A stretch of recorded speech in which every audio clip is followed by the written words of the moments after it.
నమస్తే, welcome to Sri paper news. ముందుగా headlines. Chittoor జిల్లా మేమంతా సిద్ధం సభలో పాల్గొన్న ముఖ్యమంత్రి వైఎస్ జగన్మోహన్ రెడ్డి. పోతలపట్టులో జనమహాసముద్రం కనిపిస్తుందని వ్యాఖ్య. కోనసీమ జిల్లాలో పర్యటించిన టీడీపీ అధినేత చంద్రబాబు నాయుడు. ప్రశాంతతకు మారుపేరు కోనసీమ అని, గతంలో ఎప్పుడైనా ఇక్కడ హింస జరిగిందా అని సూటి ప్రశ్న. టీడీపీ అధినేత చంద్రబాబు నాయుడుపై మాజీ మంత్రి పేర్ని నాని ఫైర్. చంద్రబాబు నాయుడు పెన్షన్లపై దొంగ నాటకాలు ఆడుతున్నారని ఆగ్రహం. పోతలపట్టులో నేడు జనమహాసముద్రం కనిపిస్తుందని ముఖ్యమంత్రి వైఎస్ జగన్మోహన్ రెడ్డి హర్షం వ్యక్తం చేశారు. రాష్ట్రంలో ఎన్నికలు జరగబోతున్నాయని, ప్రజల ముందు రెండు ప్రత్యామ్నాయాలు ఉన్నాయని అన్నారు. విశ్వసనీయత ఒకవైపు, మోసం మరోవైపు ఉన్నాయి. నిజం ఒకవైపు, అబద్ధం మరోవైపు ఉన్నాయని ఆయన వివరించారు. ఏపీ సీఎం జగన్ నేడు చిత్తూరు జిల్లా పోతలపట్టులో మేమంతా సిద్ధం సభకు హాజరయ్యారు. ఈ సందర్భంగా ఆయన ప్రసంగిస్తూ ఇంటింటి ప్రగతి ఒకవైపున, తిరోగమనం ఒకవైపున, ప్రతి ఇంటి అభివృద్ధి ఒకవైపున, అసూయ మరొక వైపున ఉన్నాయి. మంచి ఓ వైపున, చెడు ఓ వైపున, వెలుగు ఒకవైపున, చీకటి మరొక వైపున, ధర్మం ఒకవైపున, అధర్మం మరొక వైపున ఉన్నాయని తెలిపారు. ఈ ఎన్నికలు జగన్కు చంద్రబాబు నాయుడుకు మధ్య యుద్ధం కాదు. ప్రజలను మోసం చేయటమే అలవాటుగా పెట్టుకున్న చంద్రబాబు నాయుడుకు ప్రజలకు మధ్య యుద్ధం జరుగుతుంది. ఈ యుద్ధంలో మీ బిడ్డ అయిన నేను ప్రజల పక్షాన ఉన్నానని చెప్పటానికి గర్విస్తున్నా. ఈ యుద్ధంలో మన ప్రత్యర్థులు చూడండి. ఓ దత్తపుత్రుడు, ఓ ఎల్లో మీడియా అంటే ఈ పాటికే మీకు అర్థమై ఉంటుంది. ఓ ఈనాడు, ఓ ఆంధ్రజ్యోతి, ఓ టీవీ5 వీరందరూ కాక ఈ రాష్ట్రాన్ని విడగొట్టిన పార్టీ, ఈ రాష్ట్రానికి ప్రత్యేక హోదా ఇవ్వకుండా అన్యాయం చేసిన పార్టీ, వీళ్ళందరూ ప్రత్యక్షంగా పరోక్షంగా రాష్ట్ర ప్రజల పక్షం. వీరిది చంద్రబాబు నాయుడు పక్షం. వీరందరూ యుద్ధానికి వస్తున్నారు కేవలం నా ఒక్కడిపై. ఎంతగా దిగజారిపోయాడు అనంటే ఈ మధ్యకాలంలోనే గత 3 రోజులుగా అవ్వాతాతలు పడతా ఉన్న బాధలన్నీ మీకు అందరికీ కనిపిస్తా ఉన్నాయి.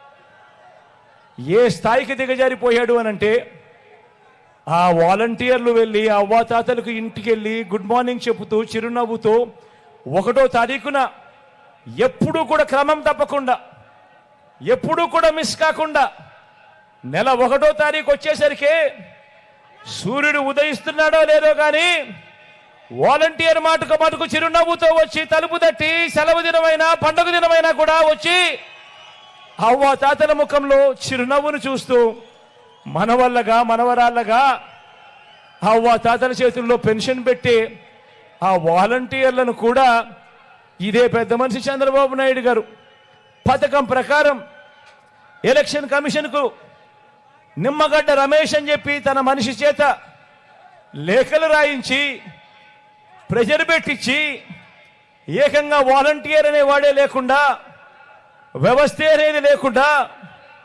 ఏకంగా రద్దు చేసిన పరిస్థితులు కనిపిస్తూ ఉంటే ఈరోజు ఆ అవ్వాతాతలు ఆ పెన్షన్ అందుకునేందుకు, నడవలేని వయసులో ఉన్న అవ్వాతాతలు పెన్షన్ అందుకునేందుకు ఈరోజు పడతా ఉన్న అగసాట్లు చూస్తూ ఉన్నప్పుడు ఈ పెద్ద మనిషి చంద్రబాబు నాయుడు గారు మనిషా లేదా ఒక సేడిస్తా అని అడుగుతా ఉన్నాను. ఈ సందర్భంగా జగన్ అన్నే మళ్ళీ వస్తే మళ్ళీ వాలంటీర్ నేరుగా మీ ఇంటికి వస్తాడు, ప్రతి పథకం నేరుగా మీ ఇంటికే వస్తుంది అని ప్రతి ఇంట్లో నుంచి కూడా స్టార్ క్యాంపెయినర్లను బయటకు తీసుకొని వచ్చి మంచి జరిగిన ప్రతి ఒక్కరూ కూడా మరో 100 మందికి ఆ మంచి గురించి చెప్పి ప్రతి ఓటు కూడా 2 బటన్లు ఫ్యాన్ మీద నొక్కై చంద్రబాబు నాయుడు గారు అనే చంద్రముఖిని పెట్టెలో బిగించి మళ్ళీ లకలక అంటూ మన రక్తం తాగేందుకు రాకుండా కూడా జాగ్రత్త పడాల్సిన సమయం వచ్చింది. ఈ యుద్ధానికి మీరంతా కూడా సిద్ధమేనా అని అడుగుతా ఉన్నాను. ప్రశాంతతకు మారుపేరు కోనసీమ అని, గతంలో ఎప్పుడైనా ఇక్కడ హింస జరిగిందా అని టీడీపీ అధినేత చంద్రబాబు నాయుడు ప్రశ్నించారు.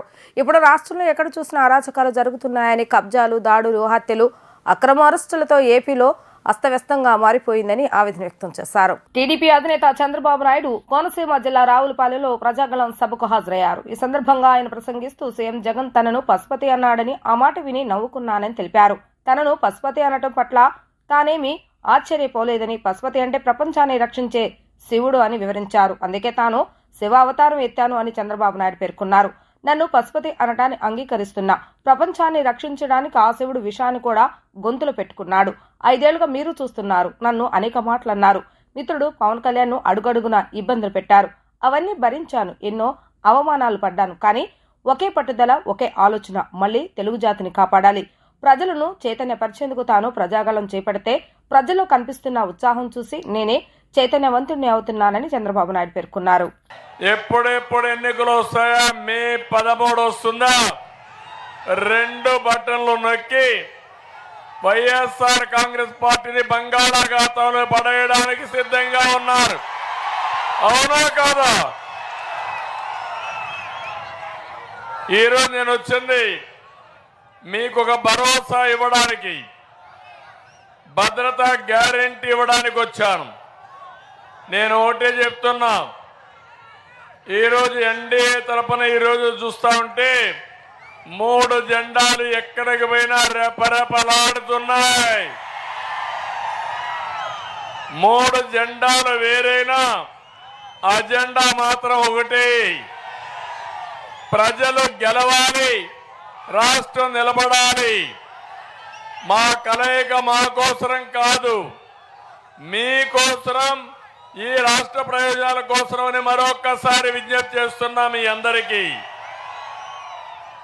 తమ్ముళ్ళు ఒక్క విషయం చెప్తున్నా, నిన్ననే మాట్లాడాడు జగన్మోహన్ రెడ్డి, నన్ను పశుపతి అన్నాడు. నేనేం ఆశ్చర్యపోలేదు, కానీ బచ్చాను చూస్తే నాకు నవ్వు వచ్చింది. చరిత్ర తెలియని బచ్చా ఈ జగన్మోహన్ రెడ్డి. పశుపతి అంటే ప్రపంచాన్ని కాపాడే పరమశివుడు. ఆ అవతారానికంటే మించిన అవతారం ఉందా తమ్ముళ్ళు అని మిమ్మల్ని అడుగుతున్నా. అవును, పడరాని అవమానాలు పడుతున్నా. శారీరకంగా, మానసికంగా నా తమ్ముళ్ళైతే జైల్లో పెట్టినప్పుడు, కేసులు పెట్టినప్పుడు, ఆస్తులను లాగేసుకున్నప్పుడు పేదవాడు బాధపడతా ఉంటే ఎన్నో బాధపడ్డా. టీడీపీ అధినేత చంద్రబాబు నాయుడు పెన్షన్లపై దొంగ నాటకాలు ఆడుతున్నారని మాజీ మంత్రి పేర్ని నాని ధ్వజమెత్తారు. చంద్రబాబు నాయుడుకు పేదలపై ప్రేమ ఇప్పుడొచ్చిందా అని మండిపడ్డారు. గతంలో రైతు రుణమాఫీ చేస్తామని చెప్పి ఎగ్గొట్టారని విమర్శించారు. బాబు ఏనాడు సచివాలయం గుమ్ము తొక్కలేదని ఆయన దుయ్యబట్టారు. తాడేపల్లిలోని వైసీపీ కేంద్ర కార్యాలయంలో ఏర్పాటు చేస్తున్న విలేకరుల సమావేశంలో మాజీ మంత్రి పేర్ని నాని మాట్లాడుతూ ప్రతి నెల 1వ తేదీనే పెన్షన్ ఇచ్చిన ఘన చరిత్ర ముఖ్యమంత్రి వైఎస్ జగన్మోహన్ రెడ్డిదని కొనియాడారు. 2019 ఎన్నికల సమయంలో రైతుకు జన్మభూమి కమిటీ ద్వారా డబ్బులు పంచుతున్నామన్న తాము అడ్డుకోలేదన్నారు. జన్మభూమి కమిటీల ద్వారా టీడీపీ కార్యకర్తలకు పంచుకున్నారని ప్రస్తావించారు. పసుపు కుంకుమ పేరుతో డబ్బులు వేసిన ఆపాలని తాము ఈసీకి ఫిర్యాదు చేయలేదని చెప్పారు. ఇప్పుడు ఈసీ దగ్గర పెద్ద పెద్ద ఉపన్యాసాలు ఇస్తున్నారని దుయ్యబట్టారు. సచివాలయ ఉద్యోగాల ద్వారా పెన్షన్ పంపిణీ చేయాలని ఇప్పుడు చెబుతున్నారని ఆగ్రహాన్ని వ్యక్తం చేశారు. నిన్నటిదాకా ఏం మాట్లాడారు, ఇప్పుడేం మాట్లాడుతున్నారని ప్రశ్నించారు. తాము ఒక ప్రభుత్వం ఉద్యోగం కూడా ఇవ్వలేదని ఇన్నాళ్లు ఆరోపించారని, ఇప్పుడు 1,60,000 మంది సచివాలయ ఉద్యోగాలు ఉన్నారని వాళ్లే చెబుతున్నారని అన్నారు. మరి ఈ సచివాలయ ఉద్యోగులంతా ఎక్కడి నుంచి వచ్చారని ప్రశ్నించారు. ఒక్క ఉద్యోగం ఇవ్వలేదన్న పాపపు నోళ్లతోనే 1,60,000 ఉద్యోగాలు ఇచ్చినట్లు చెప్పాల్సి వచ్చిందని ఆయన పేర్కొన్నారు. సెలక్షన్ అంతా కూడా జన్మభూమి కమిటీలే, లబ్ధిదారుల ఎంపిక అంతా కూడా జన్మభూమి కమిటీలే. దొంగ రైతులు, పొలం నాది, ఆడెవడో అసలు ముక్కు ముఖం తెలియనోడు లబ్ధిదారుడు, నా నియోజకవర్గంలో ఇస్తా. 100ల సంఖ్యలో మీ తెలుగుదేశం పార్టీ కార్యకర్తలకి రైతుకు సంబంధం లేకుండా, భూమికి సంబంధం లేకుండా మీరు లబ్ధిదారుగా ఎంపిక చేసినటువంటి డబ్బులు, ఆ రకంగా చేసి మీరు డబ్బులు వేయించిన జగన్మోహన్ రెడ్డి గారు కానీ, వైఎస్ఆర్ కాంగ్రెస్ పార్టీ కానీ పల్లెత్తు మాట మాట్లాడిందా? ఎలక్షన్ కమిషన్కి అబ్జెక్షన్ ఇచ్చిందా? పసుపు కుంకం పేరుతో మీరు డబ్బులు వేస్తుంటే ఆ డబ్బులు వేసేటువంటి డబ్బులు ఆపండి అని మేమన్నా ఎలక్షన్ కమిషన్కి వెళ్ళేప్పుడన్నా ఆపామా? ఫిర్యాదు చేశామా? జగన్మోహన్ రెడ్డి గారు కానీ, వైఎస్ఆర్ కాంగ్రెస్ పార్టీ వాళ్ళు ఎవరన్నా కానీ పేదవాడి పట్ల, మధ్యతరగతి వర్గాల పట్ల, ప్రజల పట్ల సానుకూల దృక్పథం ఉన్నటువంటి నాయకుడు జగన్మోహన్ రెడ్డి గారు వాలంటరీ ద్వారా చేయకూడదు అన్నారు.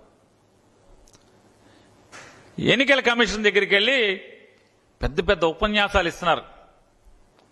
ఒకడు చెప్తాడు, నేను లెక్కేశానండి, 1,60,000 మంది సచివాలయ ఉద్యోగస్తులు ఉన్నారు ఈ రాష్ట్రంలో, నయా పైసా లంచం లేకుండా తప్పులు లేకుండా మెరిట్ ఆధారంగా క్యాస్ట్ రోస్టర్ ప్రకారం ఈ 1,60,000 మీరు మీ నోటితో నిన్నటి దాకా జగన్ ఒక్క ఉద్యోగం ఇవ్వలేదు, ఈ రాష్ట్రంలో నిరుద్యోగ యువతని అన్యాయం చేశాడని మీ నోటితో మీరు నాటినటువంటి మీ నోళ్లతోనే దేవుడు ఉన్నాడు పైన.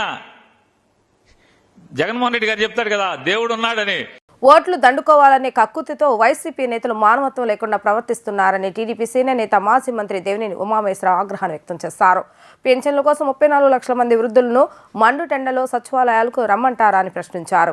మంగళగిరిలోని టీడీపీ కేంద్ర కార్యాలయంలో నిర్వహించిన విలేకరుల సమావేశంలో టీడీపీ సీనియర్ నేత మాజీ మంత్రి దేవినేని ఉమామహేశ్వరరావు మాట్లాడారు. మంచాలపై వృద్ధులను ఊరేగిస్తూ టీడీపీపై విషప్రచారం చేస్తున్నారని మండిపడ్డారు.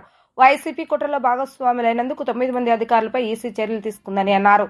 వారిని ఎన్నికల విధుల నుంచి పక్కన పెట్టారని వెల్లడించారు. ఇప్పటికైనా అధికారులు ప్రభుభక్తి మానుకోవాలని సూచించారు. ప్రతిపక్షాలపై విషప్రచారం చేస్తున్న వైసీపీ నేతలపై ఎన్నికల సంఘం చర్యలు తీసుకోవాలని సూచించారు. అస్మదీయులకు ఖజానా దోచిపెట్టడం వల్లే పింఛన్ డబ్బు జమ కాలేదని దేవినేని ఉమా అన్నారు. వెంటనే మీరిచ్చిన ఆదేశాలను మోడిఫై చేయాలి, మీరిచ్చిన ఆదేశాలను మార్చాలి. ఇవాళ అప్పుడే వైసీపీ నాయకులు మంచాల మీద వృద్ధుల్ని పింఛన్దారుల్ని ఈ మండుటెండల్లో ఊరేగిస్తూ చంద్రబాబు నాయుడు గారి మీద, తెలుగుదేశం పార్టీ మీద, జనసేన పార్టీ మీద, పవన్ కళ్యాణ్ గారి మీద, బీజేపీ నాయకుల మీద, ఎన్డీఏ కూటమి మీద విష ప్రచారం చేస్తూ దుష్ప్రచారం చేస్తూ ఉన్న సంబంధిత బ్లూ మీడియా ఛానల్స్ కావచ్చు, సంబంధిత ఛానల్స్ కావచ్చు, ఎవరైనా సరే ఈ దుర్మార్గాల్ని ఇవాళ ఎన్నికల కోడ్ ఈ నిబంధనలు కూడా పక్కన పెట్టి ఏకపక్షంగా దుర్మార్గంగా విషం జిమ్మే బురద జిమ్మే ఈ కార్యక్రమాలకి ఫుల్ స్టాప్ పెట్టాలని ఎన్నికల కమిషన్ కూడా నేను విజ్ఞప్తి చేస్తూ ఉన్నాను. చీఫ్ సెక్రటరీ జవహర్ రెడ్డి గారు స్పందించాలి. ఇవాళ సెర్ఫ్ సీఈఓనో ముఖ్యమంత్రి కార్యాలయం ధనంజయ రెడ్డి తీసుకున్న నిర్ణయాల్ని సిఎస్ జవహర్ రెడ్డి ఏ విధంగా బాధ్యత తీసుకుంటాడని నేను అడుగుతున్నా, ఏ విధంగా ఇటువంటి ఆదేశాలు ఇస్తారని నేను అడుగుతున్నా. ఇవాళ దగ్గర వృద్ధులు దగ్గర 34 లక్షల మందిని మీరు సచివాలయాలకు రమ్మన్నారంటే మీకు మానవత్వం ఉందా నేను అడుగుతా ఉన్నా చీఫ్ సెక్రటరీ జవహర్ రెడ్డిని. ఒకసారి మండుటెండలో సచివాలయాలకు వచ్చి మీరు చూడండి ఈ ఎండ పరిస్థితి ఏంటో, ఎండ వేడిమి ఏంటో. ఇవాళ మంచినీళ్ళు కూడా దొరకని ప్రాంతాలు ఉన్నాయి, మంచినీళ్ళు కూడా ఇవ్వలేని దౌర్భాగ్య పరిస్థితిలో ఈ ప్రభుత్వం ఉంది. ఇటువంటి క్లిష్ట పరిస్థితుల్లో, ఇటువంటి దౌర్భాగ్యకర పరిస్థితుల్లో 34 లక్షల మంది వృద్ధుల్ని మీరు సచివాలయాలకు రమ్మన్నారంటే చీఫ్ సెక్రటరీ మీకు మానవత్వం ఉందా అని నేను అడుగుతా ఉన్నా. మురళీధర్ రెడ్డి నీకు మానవత్వం ఉందా సెర్ఫ్ సీఓ అని నేను అడుగుతా ఉన్నా. ఏసీ రోడ్లో కొలుగుతున్న తాడేపల్లి కొంప ప్యాలెస్లో ఉన్న ఎన్నికలను స్వేచ్ఛగా, శాంతియుతంగా, హింసారహితంగా నిర్వహించడమే లక్ష్యంగా పనిచేయాలని భారత ప్రధాన ఎన్నికల కమిషనర్ రాజీవ్ కుమార్ ఎన్నికల యంత్రాంగానికి స్పష్టం చేశారు. ప్రపంచంలోనే పురాతన అతిపెద్ద ప్రజాస్వామ్య దేశంలో ఈసారి ఎన్నికలు ఏ విధంగా జరుగుతాయోనని ప్రపంచ దేశాలని మనవైపు చూస్తున్నాయన్నారు. ఇప్పటికే మొదటి, 2వ దశ ఎన్నికలకు నోటిఫికేషన్లు జారీ అయ్యాయని, డబ్బు, మద్యం, డ్రగ్స్ వంటివి ఓటర్లను ప్రభావితం చేయకుండా కట్టుదిట్టమైన చర్యలు తీసుకోవాలని ఆదేశించారు. లోక్సభ, వివిధ రాష్ట్రాల అసెంబ్లీ ఎన్నికలకు సంబంధించి శాంతి భద్రతలు, భద్రతా బలగాల మోహరింపు, ఎన్నికల వ్యయ నిర్వహణ, నోడల్ అధికారుల నియామకం తదితర అంశాలపై ఢిల్లీ నుంచి సహచర ఎన్నికల కమిషనర్లతో కలిసి ఆయన వివిధ రాష్ట్రాల సీఎస్లు, డీజీపీలు, సీఈఓలు తదితర అధికారులతో వీడియో కాన్ఫరెన్స్ నిర్వహించారు. ఈ సందర్భంగా సీఈసీ రాజీవ్ కుమార్ మాట్లాడుతూ ఫ్లయింగ్ స్క్వాడ్, స్టాటిక్ సర్వేలెన్స్ బృందాలు ఎక్కడైనా తనిఖీల నిర్వహణలో నిర్లక్ష్యంగా వ్యవహరిస్తే అలాంటి బృందాలపై జిల్లా యంత్రాంగాలు వెంటనే తగిన చర్యలు తీసుకోవాలని ఆదేశించారు. ఓటర్లు స్వేచ్ఛగా వచ్చి నిర్భయంగా ఓటు హక్కును నిర్వహించుకునే విధంగా ప్రశాంతమైన వాతావరణాన్ని పోలింగ్ కేంద్రాలు కల్పించవలసిన బాధ్యత మనపై ఉందన్నారు. రాష్ట్రం నుంచి సీఎస్ జవహర్ రెడ్డి మాట్లాడుతూ ఎన్నికల షెడ్యూల్ ప్రకటించినప్పటి నుంచి ఎన్నికల ప్రవర్తన నియమావళి కట్టుదిట్టంగా అమలుపై ప్రత్యేక దృష్టి సారించామన్నారు. ఈ ఏడాది జనవరి 1 నుంచి ఇప్పటి వరకు 258 కోట్ల విలువైన నగదు, మద్యాన్ని, డ్రగ్స్ ను తదితరాలు స్వాధీనం చేసుకున్నట్లుగా వివరించారు. ఏపీతో 5 రాష్ట్రాలు అంతరాష్ట్ర సరిహద్దులు కలిగి ఉన్నాయని, రాష్ట్ర సరిహద్దులో 150 చెక్ పోస్టులను ఏర్పాటు చేస్తామని తెలిపారు. So we have taken a special drive from 1st of this year, 1st January. So far, including after the model code of conduct coming into force, we have seized about materials worth 215 crores. So we continue to make these efforts because we have the election on May 13th. So there are about 632 FSCs are there, along with 150 inter-district checkposts are also there. With regard to enforcement on the liquor and the narcotics, we have taken a special drive. We are focusing on that. We are monitoring the B12 reports which we are sending to the commission. So far, sir, increase in sales in terms of volume is about 5 to 7%, and in terms of value is about 10%. We have a problem with the borders of Chhattisgarh, Orissa and Telangana, sir. Maoist presence is there in the form of local guerrilla squads and special area committees, sir. So we had border meetings with Orissa, Chhattisgarh and Telangana recently, sir. We formulated strategies to contain the activities of Maoists, sir. Militancy, around 70 to 75 militants are operating in the border. So we devised a strategy to contain their activities so that polls will be peaceful in the border areas, sir. Around 91 polling stations we have identified where extremist problem could arise, sir. We have a strategy to operate and then see that these polling stations go peacefully, sir. Then to contain the menace of liquor, drugs and cash, 150 checkposts have been organized, sir. So continuously the security forces are operating along with other department officials. ఈ ఎన్నికల్లో చంద్రబాబు నాయుడు విజయం సాధించి ముఖ్యమంత్రి కావటం ఖాయమని Narsapuram MP Raghuramakrishnaraju పేర్కొన్నారు. దుర్గమ్మను దర్శించుకోవడం ఎంతో సంతోషంగా ఉందన్నారు. పంచహారతుల కార్యక్రమం ఎంతో ఆనందాన్ని ఇచ్చిందని అన్నారు. ఇంద్రకీలాద్రిపై దుర్గమ్మ పంచహారతుల కార్యక్రమంలో ఎంపీ రఘురామకృష్ణరాజు పాల్గొన్నారు. సామాన్య భక్తులతో కలిసి ఆయన అమ్మవారిని దర్శించుకున్నారు. దర్శనం అనంతరం ఆయన మీడియాతో మాట్లాడుతూ దుర్గమ్మను దర్శించుకోవడం ఎంతో సంతోషంగా ఉందన్నారు. పంచహారతుల కార్యక్రమం ఎంతో ఆనందాన్ని ఇచ్చిందన్నారు. 1-2 రోజుల్లో కూటమి అభ్యర్థిగా తనను ప్రకటిస్తారన్న ఆశాభావం వ్యక్తం చేశారు. ప్రకటన వెలువడిన వెంటనే ఆ నియోజకవర్గంలో పర్యటిస్తానన్నారు. ఎన్నికలను అడ్డుపెట్టుకుని పెన్షన్దారులను తీవ్ర ఇబ్బందులకు గురి చేస్తున్నారు. కావాలనే పెన్షన్దారులను ఇబ్బందులోకి నెట్టే నెపాన్ని చంద్రబాబు నాయుడు పైకి తోసేసే ప్రయత్నం చేస్తున్నారని మండిపడ్డారు. ఇబ్బంది పడుతూ పెన్షన్ తీసుకున్న వారి ఉసురు జగన్కి తగులుతుందని ఆయన అన్నారు. జరిగింది. రేపు నా నియోజకవర్గానికి వెళ్తున్నా. రాబోయే 2-3 రోజుల్లో కూటమి నా అప్లికేషన్ని కన్సిడర్ చేసి నన్ను అభ్యర్థిగా ప్రకటిస్తుంది అన్న ఆశాభావం నాకుంది. సో నెక్స్ట్ ఒకసారి అభ్యర్థిగా ప్రకటించిన వెంటనే నాకు రెగ్యులర్గా విజయవాడ దుర్గాదేవి, వెంకటేశ్వర స్వామి నా ఆరాధ్య దైవాలు అయిన తర్వాత వెంకటేశ్వర స్వామి దర్శనం చేసుకుని నా పని నేను మొదలు పెట్టుకుంటానని ఆశిస్తున్నాను.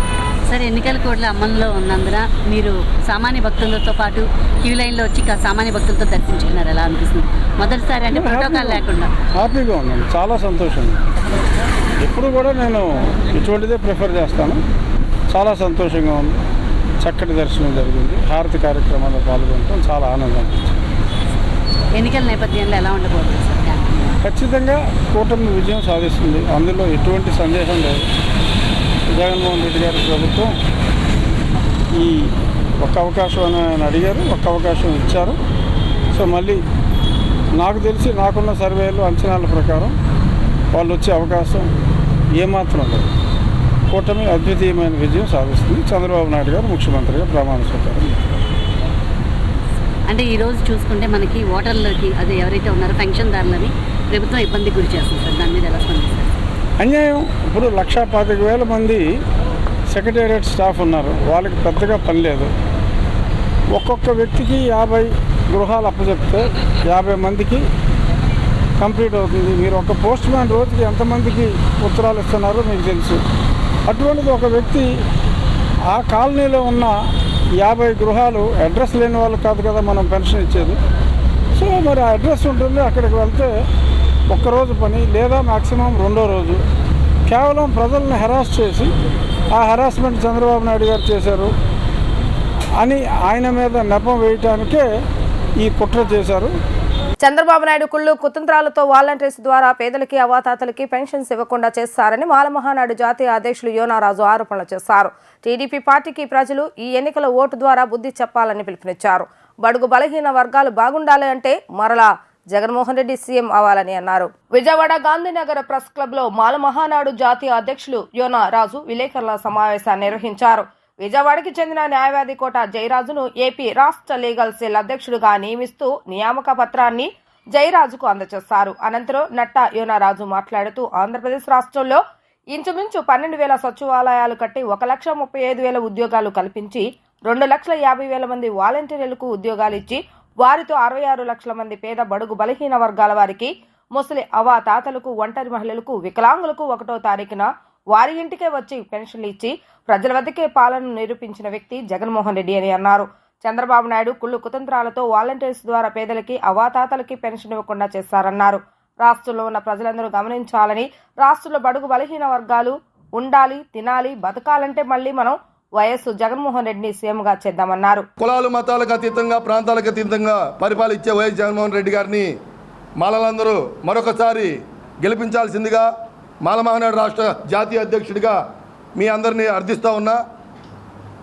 మరి ముఖ్యంగా ఈ రాష్ట్రంలో బడుగు బలహీన వర్గాలు కోసం నిరంతరం పనిచేసే జగన్మోహన్ రెడ్డి గారు ప్రస్తుతం చూస్తున్నాం. 1వ తారీఖు వస్తే రాష్ట్రంలో 66 లక్షల మందికి, ఇంచుమించుగా 66 లక్షల మందికి అవాతాతల పెద్దలందరికీ కూడా వాలంటీర్స్ వచ్చి పెన్షన్ ఇచ్చే పరిస్థితి. కరోనా టైంలో కూడా ఒక జగన్మోహన్ రెడ్డి గారు ఒక యజ్ఞంగా తీసుకొని ఇంచుమించుగా 12,000 సచివాలయాలు కట్టించి దాంట్లో 1,35,000 పర్మనెంట్ ఉద్యోగాలు ఇచ్చి వారికి అనుగుణంగా 2,50,000 మందిని వాలంటీర్స్ని పెట్టి రాష్ట్రంలో ఇంచుమించుగా 1,000,000 మంది బడుగు బలహీన వర్గాలు ఉంటే వారికి సేవ చేయడానికి వాలంటీర్ వ్యవస్థ పెట్టారు. కరోనా కష్టకాలంలో కూడా వారు ఎన్నో ప్రాణాలను రక్షించారు.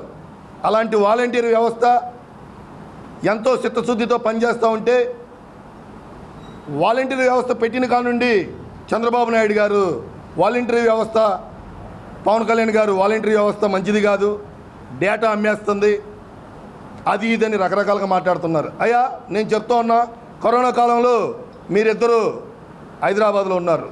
కరోనా కష్టకాలంలో వాలంటీర్లు చేసిన సేవకి రాష్ట్రం ఫస్ట్ ప్లేస్ ఇచ్చింది. మరి అదే వాలంటీర్ వ్యవస్థ ఇప్పుడున్న 66 లక్షల మందికి పెన్షన్ పంచాలంటే మీరు నిమ్మగడ్డ రమేష్ ద్వారా పిటిషన్ పెట్టించి ఆపిచ్చారు. అది కాకుండా ఇప్పుడు చంద్రబాబు నాయుడు గారు ప్రతి ఫోన్కి ఫోన్ చేసి జగన్ గారు ఈ డబ్బులన్నీ వాడుకున్నారు. వేసవి ప్రభావంతో రాష్ట్ర వ్యాప్తంగా ఎండలు తీవ్రతతో పాటు వడగాల్పులు మరింత పెరుగుతున్నాయని విపత్తుల నిర్వహణ సంస్థ హెచ్చరించింది. రాష్ట్రంలోని కొన్ని ప్రాంతాల్లో 40 నుంచి 45 డిగ్రీల ఉష్ణోగ్రతలు నమోదయ్యే అవకాశం ఉందని పేర్కొంది. గురువారం 130 మండలాల్లో వడగాల్పులు వీచే అవకాశం ఉండగా మన్యం జిల్లా కొమరాడలో తీవ్ర వడగాల్పులు వీస్తాయని తెలిపింది. శుక్రవారం 253 మండలాల్లో వడగాల్పులు, 5 మండలాల్లో తీవ్ర వడగాల్పులు వీస్తాయని పేర్కొంది. వివిధ జిల్లాల్లోని 59 మండలాల్లో వడగాల్పులు వీచగా కడప జిల్లా వీరపనాయని మండలంలో తీవ్ర వడగాల్పులు వీచాయి. తమ పార్టీ రాష్ట్ర అధ్యక్షురాలు పురంధేశ్వరిని అప్రదిష్ట పాలు చేసే విధంగా సీఎం జగన్ చేసిన వ్యాఖ్యలను బీజేపీ మైనార్టీ మోర్చా అధ్యక్షుడు ఎస్కే బాజీ తీవ్రంగా ఖండించారు.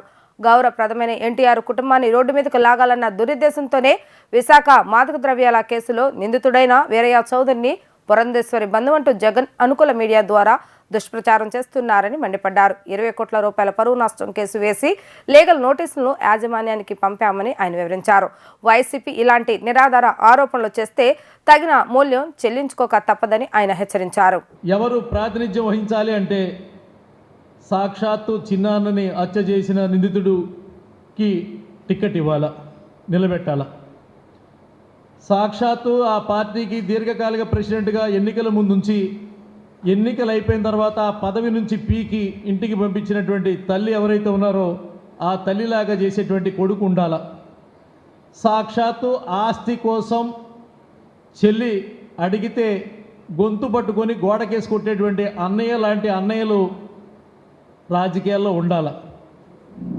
అలాంటి పరిస్థితుల్లో ఈ రోజున జరిగినటువంటి అంశం ఏంటంటే ఆయన గతంలో ఏం మాట్లాడినా మేము పట్టించుకునే వాళ్ళం కాదు. ఎన్నికల కమిషన్ నిబంధనలు అమల్లోకి వచ్చిన తర్వాత మోడల్ కోడ్ ఆఫ్ కాండక్ట్ అమల్లో ఉండగా ఈ రోజున రాష్ట్ర బీజేపీ అధ్యక్షురాలు పెద్దలు దగ్గుపాటి పురంధేశ్వరి గారి మీద చేసినటువంటి యొక్క కామెంట్ ఏదైతే ఉందో, పబ్లిక్ సమావేశంలో మాట్లాడినటువంటి అప్రతిష్ట పరిచేటువంటి మాటలు ఏవైతే ఉన్నాయో దానికి నోటీస్ ఇవ్వడం జరిగింది. మన ఆంధ్రప్రదేశ్ అన్నపూర్ణ లాంటి ఆంధ్రప్రదేశ్ ఇవాళ అప్పుల కోసం చూసే పరిస్థితి కల్పించినటువంటి ముఖ్యమంత్రి, సంస్కారవంతమైనటువంటి ఆంధ్రప్రదేశ్ ప్రజల యొక్క ఆలోచనల్ని బూతులతో ఈ రాష్ట్రాన్ని యొక్క పొరుగు తీసినటువంటి ముఖ్యమంత్రి, మనమంటే కనీసం పక్క రాష్ట్రాల్లో విలువ లేకుండా చేసినటువంటి ముఖ్యమంత్రి, మనకి రాష్ట్రానికి రాజధాని అనే మాట లేకుండా చేసినటువంటి గొప్ప ముఖ్యమంత్రి, మన జీవితాలని మన బతుకుల్ని ఈరోజు ఎలా బతకాలరా దేవుడా అనిపించేటువంటి గొప్ప పని చేసినటువంటి ఆ బాధుడే బాధుడు ముఖ్యమంత్రి ఈ రోజున అబద్ధరావు ముఖ్యమంత్రిగా ఆయనకు ఉన్నటువంటి ఒక నమ్మకం ఏంటంటే, నేను ప్రజలకి డబ్బులు ఇస్తే నాకు ఓట్లేస్తారు. వార్తలు ముగించే ముందు హెడ్లైన్స్ మరొకసారి. చిత్తూరు జిల్లా మేమంతా సిద్ధం సభలో పాల్గొన్న ముఖ్యమంత్రి వైఎస్ జగన్మోహన్ రెడ్డి, పోతలపట్లో జనమహాసముద్రం కనిపిస్తుందని వ్యాఖ్య. కోనసీమ జిల్లాలో పర్యటించిన టీడీపీ అధినేత చంద్రబాబు నాయుడు, ప్రశాంతతకు మారుపేరు కోనసీమ అని, గతంలో ఎప్పుడైనా ఇక్కడ హింస జరిగిందా అని సూటి ప్రశ్న. టీడీపీ అధినేత చంద్రబాబు నాయుడుపై మాజీ మంత్రి పేర్ని నాని ఫైర్, చంద్రబాబు నాయుడు పెన్షన్లపై దొంగ నాటకాలు ఆడుతున్నారని ఆగ్రహం. ఇవి ఈరోజు వార్తా విశేషాలు. మరల తిరిగి ప్రసారమైన వార్తల్లో మళ్ళీ కలుద్దాం. అంతవరకు సెలవు, నమస్కారం.